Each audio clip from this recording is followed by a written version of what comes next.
Et bien je sais pas si vous allez me reconnaître, mais ça fait un moment que je ne suis pas venue ici sur YouTube. Je sais même pas par où commencer, tellement de choses à dire. Je vous ai proposé aussi de me poser des questions sur Instagram. Très évidemment un matcha et je vais répondre à toutes vos questions. Un update de vie complet. Je pense que la première chose qu'on va aborder sur cette vidéo, c'est mon année 2024 parce que croyez-moi, c'était vraiment pas la meilleure. Cette année, j'ai eu une remise en question globale de toute ma vie, ma personne, un état je pense dépressif même si je suis pas allée voir un psychologue. Ça a fait que j'ai eu une énorme perte de confiance en moi et du coup je me trouvais pas jolie, je me trouvais aussi très peu intéressante, pas intelligente. C'est des mots hyper durs que je dis là mais vraiment ce genre de choses que j'avais à mon sujet. Je dis avait mais je pense que je l'ai encore pas mal. J'ai jamais eu une totale confiance en moi honnêtement. Je me suis toujours pas mal débrouillée toute seule et vraiment cette année 2024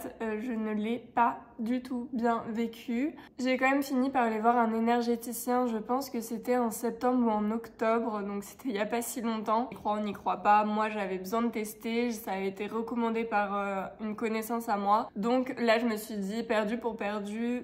Au pire des cas, ça me fait du bien, quoi. Et pour vous faire un petit débrief, je suis arrivée à la première séance et en fait, j'avais même pas dit bonjour, que j'étais déjà en larmes. Donc voilà, ça en dit long sur mon état psychologique. Cet énergéticien m'a dit dès la première séance que... Ah, ça me met les larmes aux yeux. Et donc oui, dès la première séance, il m'a dit que j'étais dans un état psychologique quand même assez avancé et que si je ne m'écoutais pas, j'allais rentrer dans une phase très compliquée où j'aurais du mal à en sortir, qui est le burn-out. Donc moi je faisais pas forcément un burn-out professionnel même si c'était dedans, mais c'était vraiment un burn-out globalisé sur ma vie perso, surtout sur moi, sur mes envies, etc. C'était vraiment assez global. Et du coup il m'a dit que j'écoutais trop ma tête et pas mon cœur, c'est ce qu'il m'a dit souvent. Ouais, il m'a fait un gros déclic parce qu'il m'a dit que là ça devenait urgent. Depuis toute petite aussi, j'ai beaucoup de mal à parler à mes proches, donc c'est vrai que cet état, je l'ai gardé beaucoup pour moi-même et j'en ai vraiment pas beaucoup parlé autour de moi. Mais arrivé à un moment où ça se voyait clairement. Je n'avais goût à rien, j'étais vraiment plus souriante, j'avais plus de création dans mon métier, donc sur les réseaux sociaux, il y a rien qui me donnait envie, même les choses qui me faisaient vraiment du bien. Ça apportait un tout petit pourcentage de bonheur et sinon vraiment j'étais hyper négative. Et je pense aussi que je me suis beaucoup mis la pression sur mon âge parce que cette année j'ai eu 27 ans, je me rapproche beaucoup de la trentaine, évidemment on a une sorte de pression sur la vie pro, la vie perso, et aussi d'avoir cette vie qui me convient, je suis vraiment pas à plaindre, mais c'est pas une question de pas avoir une belle vie, j'avais l'impression d'être spectatrice de ma vie, juste d'enchaîner les jours comme ça et de faire quelque chose d'assez robotique, de tout le temps faire la même chose et le faire parce que il faut vivre en fait, c'est tout. Le soir je me couchais pas en me disant j'ai passé une trop bonne journée, la vie n'est pas à plaindre et je veux vraiment pas que ce soit mal interprété,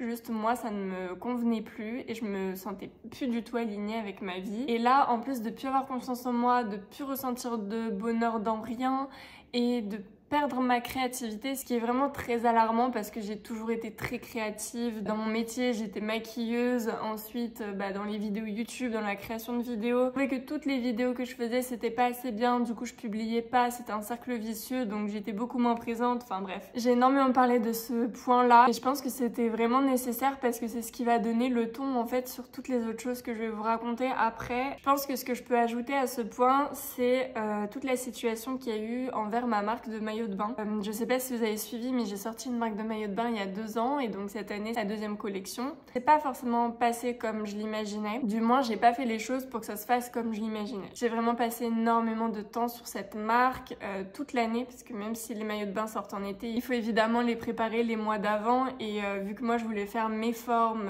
tout comme j'avais envie, ça prend énormément de temps, énormément d'argent. Entre 6 et 10 versions par maillot de bain, donc je vous laisse un peu imaginer les coûts et les coûts d'envoi, etc. J'ai dû gérer énormément de problèmes, vraiment beaucoup.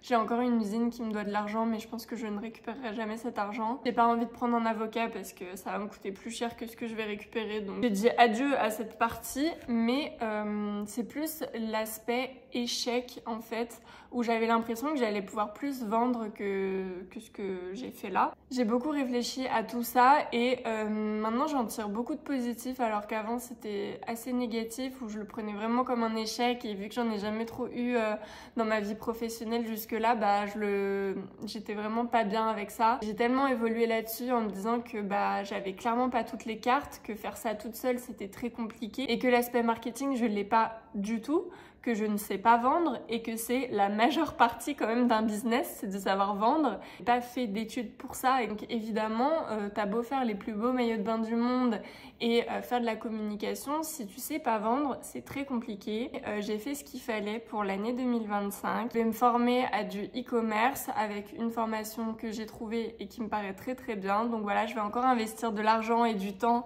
pour réussir à reprendre ce business ou bien en créer un autre. Vraiment, je suis hyper ouverte à ça et j'ai tellement de créativité pour tout ce qui est direction artistique et etc.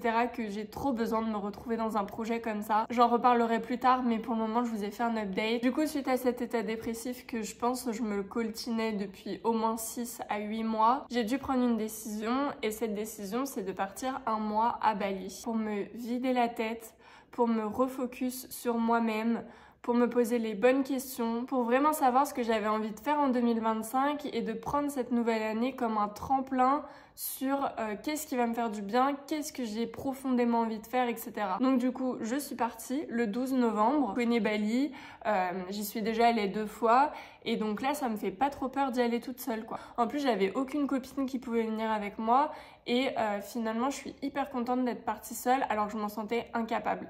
Vraiment, j'ai pris mes billets, je pense, 3-4 jours avant de partir en me disant, bon, maintenant, tu te mets un coup de pied au cul, tu y vas, tu vas le faire et ça va bien se passer. On en reparlera après, mais je me sentais très très dépendante de mes proches, de mon copain, de mes amis. Je pouvais rien faire toute seule, même aller au sport, je voulais aller avec une copine. Je n'arrivais à rien faire seule, alors que quand j'avais 18, 19, 20 ans, je faisais des choses seule, mais sans problème. Et en plus de ça, j'aimais ça. Et je me suis dit, tu te focuses sur toi, tu t'écoutes, tu vas te sentir mieux et tu vas savoir ce que tu veux faire parce que là, c'est bon, t'as trop perdu de temps. Voilà. Je me suis engueulée un peu, concrètement. Donc, mes proches n'ont pas compris parce que vraiment, prendre un billet d'avion une semaine avant de partir pour un mois, pas beaucoup de monde qui le ferait. Et surtout, niveau financier, enfin, concrètement, j'avais un appart à Paris que je payais et en plus de ça, fallait que je me loge là-bas, que je me nourrisse, que je pouvais pas travailler pendant un mois ou alors très très peu. Évidemment, tout le monde était un peu en panique. Mais depuis que je travaille, donc à peu près à mes 17 ans, j'ai toujours mis de l'argent de côté et j'ai eu l'avantage aussi de rester chez mes parents jusqu'à mes 25 ans. Je pouvais me permettre de partir à Bali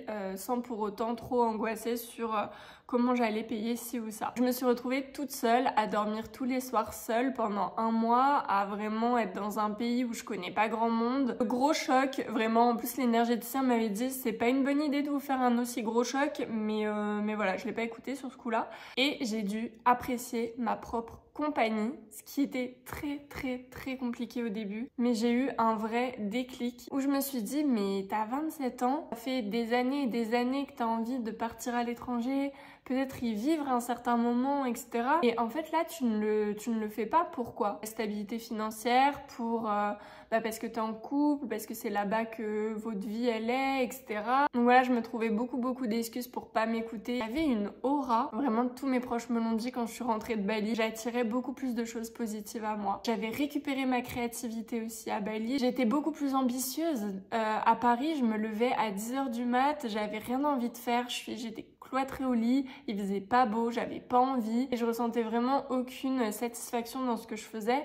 Là, je pouvais dormir 6 heures à Bali, me lever le matin, avoir envie de faire 1000 choses, d'aller au sport, de bosser sur mes projets. J'ai eu énormément d'idées pendant ce mois à Bali. Je me suis grave écoutée en fait, ça part de là et c'est ce que de toute façon tout le monde m'avait dit que je devais faire et j'ai adoré. Voilà. Et même au niveau du YouTube, c'est vrai que ça fait un moment que je dis que je veux revenir. Le pop-up de Léna, ma copine Léna de Rap, je pense que vous la connaissez aussi parce qu'on est tout le temps ensemble, clairement. De ses abonnés qui sont venus me voir en me disant qu'elles me suivaient depuis archi longtemps sur YouTube et qu'elles étaient trop dégoûtées que j'ai arrêté et qu'il fallait que je reprenne. Il y avait 1, 2, 3, 4, 5 et je me dis waouh, en fait il y a vraiment beaucoup de monde qui attend que je reprenne et c'est vrai que ça m'a grave reboosté. Et de toute façon YouTube c'est ma plateforme préférée, je pense que je vous l'ai dit 1000 fois, mais c'est vraiment la plateforme que j'ai découverte en première sur les réseaux sociaux où vraiment je regardais des vidéos de mes 16 ans jusqu'à maintenant encore et j'adore ça en fait, il y a une proximité avec vous que je n'aurais jamais sur les autres réseaux sociaux comme Instagram et TikTok où c'est un petit peu plus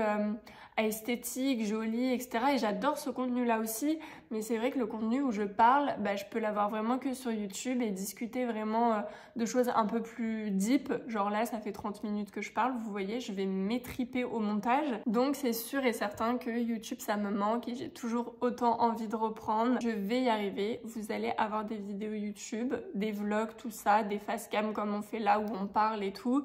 Je vais le faire. Comme ça, je suis obligée. Vous venez me voir sur Instagram et vous me dites « Il n'y a pas de vidéo YouTube depuis 2 semaines, qu'est-ce qui se passe? Bouge ton cul. » S'il vous plaît, vous m'envoyez ça. Parce que là, ça suffit. J'ai envie de le faire, donc je vais le faire. Voilà. YouTube, c'est fait. Les 2 sujets dont j'ai pas trop envie de parler, mais il faut passer par là.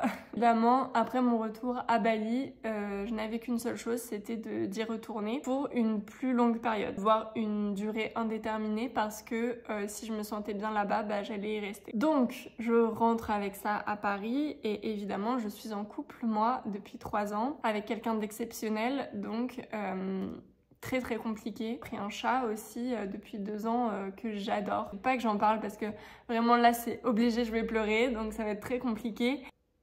Rentrée de Bali en me disant que en fait il fallait que j'essaye. J'avais plus de batterie donc j'ai remis de la batterie et je vais boire un peu parce que je n'ai pas bu de la vidéo. Donc je sais plus exactement où j'en étais, mais tout ça pour arriver à dire que je me suis séparée de Lucas, voilà. C'est peut-être quelque chose d'égoïste dit comme ça, mais en fait j'ai tellement été peu égoïste envers les autres pour moi-même, où j'étais beaucoup plus égoïste envers moi-même pour les autres, que là c'en est une nécessité de m'écouter et de me faire confiance. Et donc évidemment partir vivre à l'étranger très très loin comme ça pendant une grande durée, j'avais besoin de me retrouver seule, c'est-à-dire plus en couple. On rentre dans quelque chose de très personnel mais ça me dérange pas trop d'en parler. J'avais pas besoin de me retrouver seule pour aller voir ailleurs, donc aller voir d'autres garçons. J'avais besoin d'être seule pour me concentrer sur moi-même, m'écouter et reprendre confiance en moi et reprendre mon indépendance. Et c'est vraiment pas une critique que je fais à notre couple ou à Lucas parce que c'est vraiment pas le cas. Envers moi-même ou quand je suis en couple, du moins la relation que j'ai eue avec Lucas qui était l'une de mes plus belles relations de ma vie, je me consacre à 100% à notre couple. Et puis à moi plus notre couple. Et donc je me suis beaucoup plus oubliée et beaucoup moins écoutée. Enfin, c'est plus ma faute à moi d'ailleurs, où c'est moi qui ai pris ces décisions pour que ça se passe comme ça. Mais cette rupture devait avoir lieu pour que j'arrive à récupérer mon indépendance toute seule, que je me fasse confiance, que j'apprécie ma propre compagnie et tout le blabla que je vous ai fait depuis le début. Je vais pas trop forcément en parler plus parce que voilà, c'est une question qui est énormément revenue sur Instagram parce qu'évidemment j'en parle beaucoup moins parce que je suis partie un mois à Bali toute seule, donc les gens se posent énormément de questions et je le comprends. C'est quand même quelque chose qui est très récent, ça fait 1 mois et évidemment ça me touche encore énormément donc voilà, j'ai pas trop envie de plus en parler que ça. On va finir avec un sujet hyper touchy aussi que je ne savais pas si je voulais en parler ou pas, pour être tout à fait honnête. Et en fait, si je reviens sur YouTube, j'ai vraiment envie que ce soit une safe place et que je puisse parler d'un peu tout. Donc je sais que je vais sûrement avoir des critiques, mais c'est sur YouTube où je me sens le plus à l'aise de parler de ça. Que je me dis que si ça vous intéresse, j'en ferai bien une vidéo entière. Donc dites-moi en commentaire si ça peut vous intéresser. Maintenant que je vous ai fait tout le teasing, on va en parler. Et 1 mois à Bali m'ont fait penser à plein de choses, dont une chose que je procrastine depuis des années et des années. Dites-vous, j'en ai envie depuis que j'ai 17 ans. J'en ai 27. Je me suis refait la poitrine, voilà, j'ai fait une augmentation mammaire. Je me sentais trop jeune au début et c'était pas le complexe de ma vie, vous voyez, je pouvais être en maillot de bain, ça me dérangeait pas, etc. Mais dans ma tête, je me suis toujours dit « Ah, j'aimerais bien avoir un peu plus de poitrine, je trouve ça plus joli, avec comment je m'habille, etc. » Mais je me suis jamais lancée, sauf l'année dernière. J'ai fait un premier rendez-vous avec un chirurgien en avril. Ça n'engage à rien de faire un premier rendez-vous qui s'est extrêmement bien passé. Voilà, j'ai eu directement un feeling avec lui, il a directement compris ce que je voulais pas, mais je me suis arrêtée là. Traitement pour aller jusqu'à l'opération, il faut faire au moins 2 rendez-vous avec le chirurgien pour ensuite regarder la taille que vous voulez, etc. pour vraiment être sûr que vous avez envie de le faire. Et du coup, même si c'était très bien passé et que j'avais vraiment envie de le faire, de avril à novembre, vraiment, j'y pensais un petit peu, mais pas plus que ça. En plus, quand j'en parlais autour de moi, depuis que je suis jeune, hein, ça c'est vraiment quelque chose que j'aurais dû pas faire, mais bon.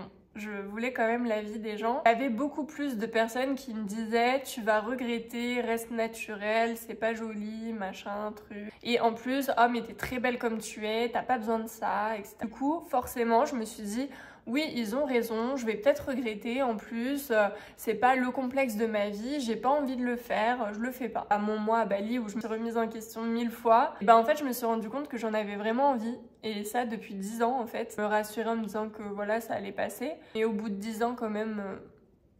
il y a peu de chances que ça passe. Donc écoutez, j'ai pris un deuxième rendez-vous avec le chirurgien où on a choisi les prothèses, etc.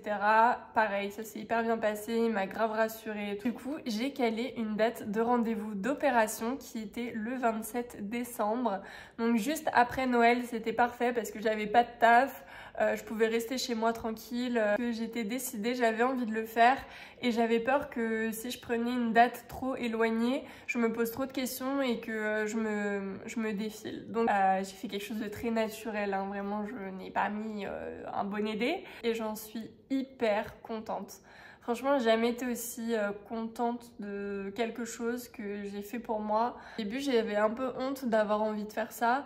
Et en fait, maintenant, j'en suis hyper fière de m'être dit, bah ouais, je l'ai fait. En fait, j'en avais envie, je l'ai fait. Et je sais que ça va me rendre plus heureuse. Donc, c'est le principal, quelque part. Donc, ceux qui auront vu cette vidéo YouTube, au moins, vous savez quand vous allez me voir en maillot de bain qu'il y a eu un petit truc qui a changé. Même si, encore une fois, je n'ai pas fait les seins de Pamela Anderson, hein, concrètement. Et aussi, j'ai choisi cette date parce qu'il y a des rendez-vous, en fait, qui sont obligatoires avec le chirurgien après la chirurgie pour voir si tout se passe bien. 1 mois et demi après, donc mi-février, je repars à Bali. Voilà, je repars à Bali pour 6 mois. C'est ouf, genre je le dis là. Février à août, donc voilà, c'est fou. J'ai jamais fait autant de temps quelque part ailleurs qu'en France. Beaucoup de changements du coup dans ma vie en fin 2024. Cette année 2025 va être 15 fois mieux que mon année 2024, je le sais pertinemment, donc j'ai trop hâte. Et après août, honnêtement, je sais pas ce que je fais. Je m'écoute et j'ai plus d'appart à Paris. Peut-être qu'au bout de 3 mois, j'en aurai marre. Écoutez, je crois que j'ai vraiment fait le tour de toutes les questions et tous les points que j'avais envie d'aborder avec vous. N'hésitez pas, si vous avez d'autres questions à me mettre en commentaire, j'y répondrai, ou alors je ferai une deuxième FAQ si vous avez beaucoup d'autres questions. Je sais pas quand est-ce qu'on se revoit, si on se revoit à Bali ou avant.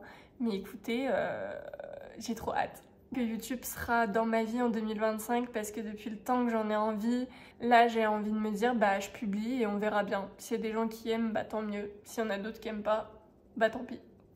Voilà, je vous fais des bisous, venez me rejoindre sur Instagram parce que pour le coup je suis présente tous les jours donc c'est quand même plus sympa. Je vous fais des bisous et je vous dis à bientôt.